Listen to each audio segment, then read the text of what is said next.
What's up everybody, Savage Brandon here bringing you a Battlefield 4 gameplay. I think this is the first full gameplay that I have posted on my channel for this game. I kind of just say it has been too long since I've done just a regular commentary, and I've almost forgotten what it feels like. But in this gameplay, I'm playing Medic, and I'm using an Assault class. So it's been, it was a lot of fun. I could revive people, then I throw down a med pack. I was being the ultimate team player. Anyway, let's jump into my feelings of this game. This game feels good, it looks good. I know I've compared it to Gears 3 in the past, but let me talk a little bit more about just Battlefield 4 in general, some just a couple of tips that I have. If you're anything like me, you probably have trouble with iron sights. I know I'm really bad with iron sights on every game that I play. Gears of War, you know, Call of Duty, you name it. I'm fairly bad at with iron sights. If a gun has iron sights, the hammer burst in Gears of War, I couldn't do it very well, that kind of thing. And so that's where I've been running into some trouble, especially early in the game. I was running into a lot of trouble because I'm bad with iron sights, and so I found a couple things that can overcome that. One, playing Battlefield will make you a better player overall in other games. I found that because of the I don't want to necessarily say the realism, because there's things that are real and not real in every game. If I don't remember if it's this match or another match where there was this big glitch that made it really hard to snipe, but there's the way that I found to get around it is just you line them up in the middle of your screen and you just shoot, or you get really close. Getting really close has helped me, and then lining them up has helped me. Those are the two things that have helped me become a better player, both in Battlefield and just in like regular play. Now, for any of you Gears of War people, do you remember in Gears of War when it was a big deal to, you had to be a team to win, like in Gears of War, especially Gears of War 3. I didn't see it too much in Gears of War Judgment, but especially in Gears of War 3, there was this like sense of needing to be a team. You didn't necessarily have to be talking, you didn't have to, be friends or be in a party with everyone that was on your team, but you had to work together. Like if one person was cutting off one entrance to spawn, you needed to go cut out the other one. And if one person was getting pushed back on one side, you had to circle around and help them out, that kind of thing. The same kind of thing's true in Battlefield. If one person does great, that's fine, that's all good and dandy, but that doesn't really mean anything. If your whole team does great, now you're getting somewhere. Now let's talk about a couple more tips that I have for this game, that'll help you become a better player. Now in Battlefield 4, you take fall damage if you jump off something tall, and to overcome that, you can, of course, deploy your parachute. And is knifing not just the coolest thing in this game? First of all, can I just say, I think it's like the coolest thing ever. But parachuting is how you get off tall buildings without taking fall damage. Now there are like awkward places where you would take fall damage if you were to jump off of. Like, let's say you were jumping off like the second story of a building, you wouldn't die, but you would take some fall damage. Now there is a way to avoid that, and that's by spamming the A button when you jump off of something that you would take fall damage from, because anything that you would jump off of that would hurt you, you can also deploy your parachute from. However, you can't deploy it, I guess you would say, technically long enough. Like, you couldn't excuse me. It's been a long day.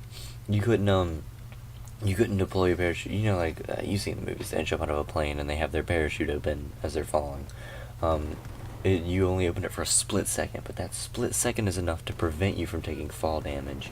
And, you can do it, you can be, if you're jumping from one level of building to another, like, let's say there's like a tower on top of a roof, you can jump off the tower onto the roof, spamming the A button. When you land on the roof, immediately jump off and spam the A button and land. You can get down off the building in 2 seconds and take no fall damage.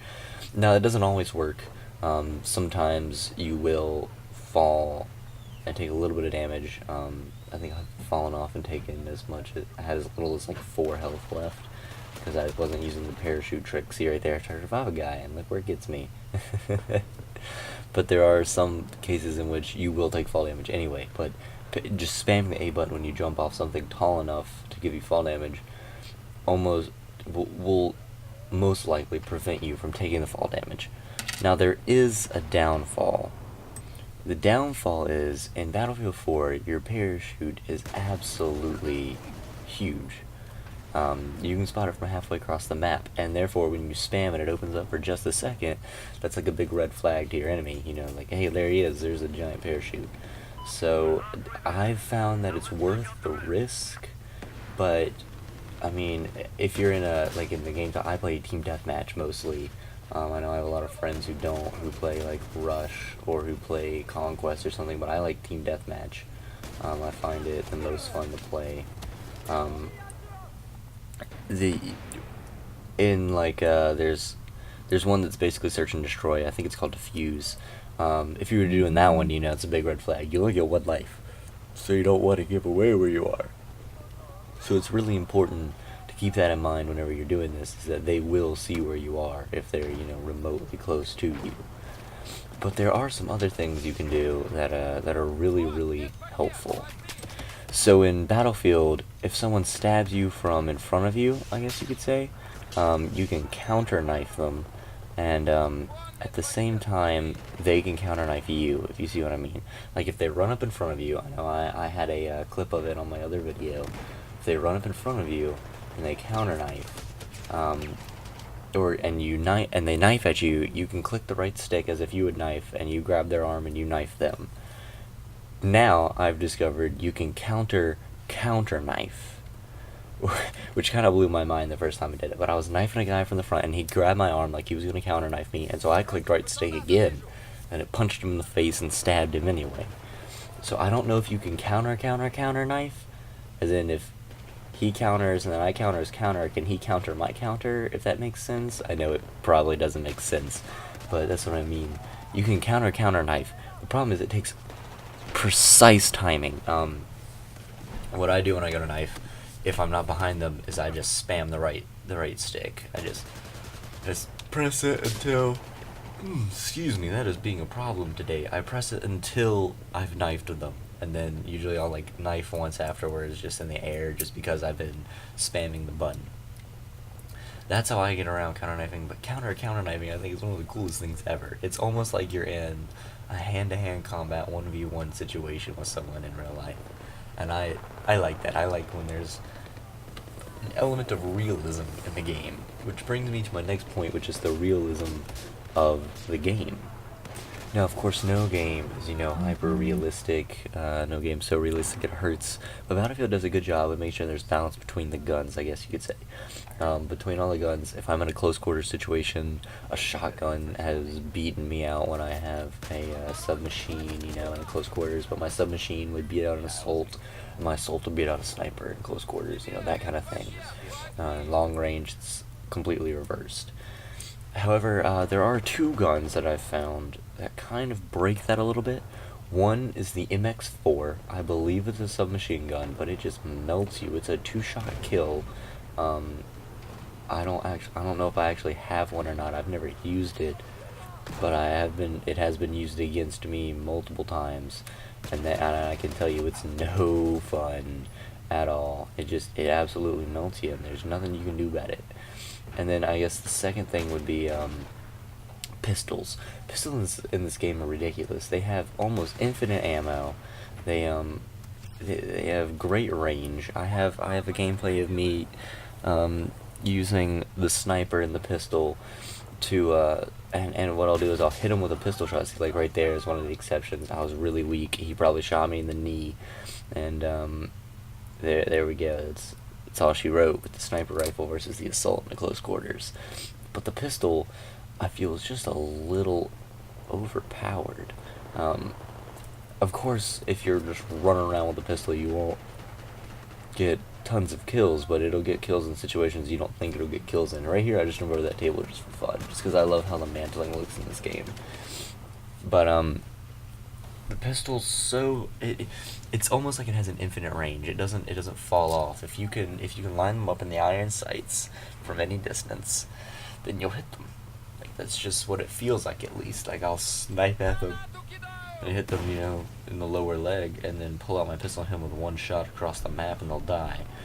And it's the only downfall I've found, besides the MX4 with its infinite range, or infinite damage. I guess it's not really infinite damage, but you know what I'm saying. How it's a little overpowered.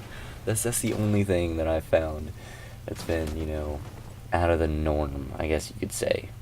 Now, speaking of sniper rifles and other guns and such, I just want to circle back to a challenge that I gave myself and an update to it.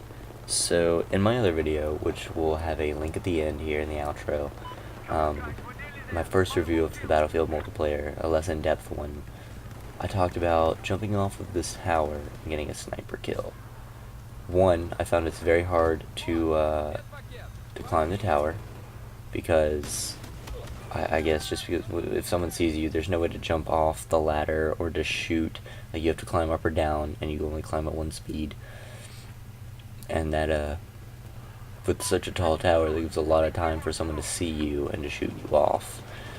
And as much as that's been happening, also, you have zero accuracy when parachuting off of that tower. I mean, it will be all luck if I hit a shot from there. There's no way around it. It will have to be all luck. And as terrible as that is, that's just the way it is. It'll have to be all luck. And so I'm still trying to hit this sniper shot. I'm still working on it.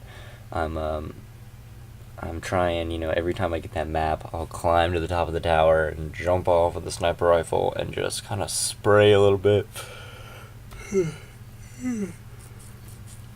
Use me. Spray as much as you can with the sniper anyway. But this looks like it's the end of the video, so if you guys wouldn't mind leaving a like and a comment, it really helps me out if you enjoyed. And I've been Savage Bernie, guys. Peace out.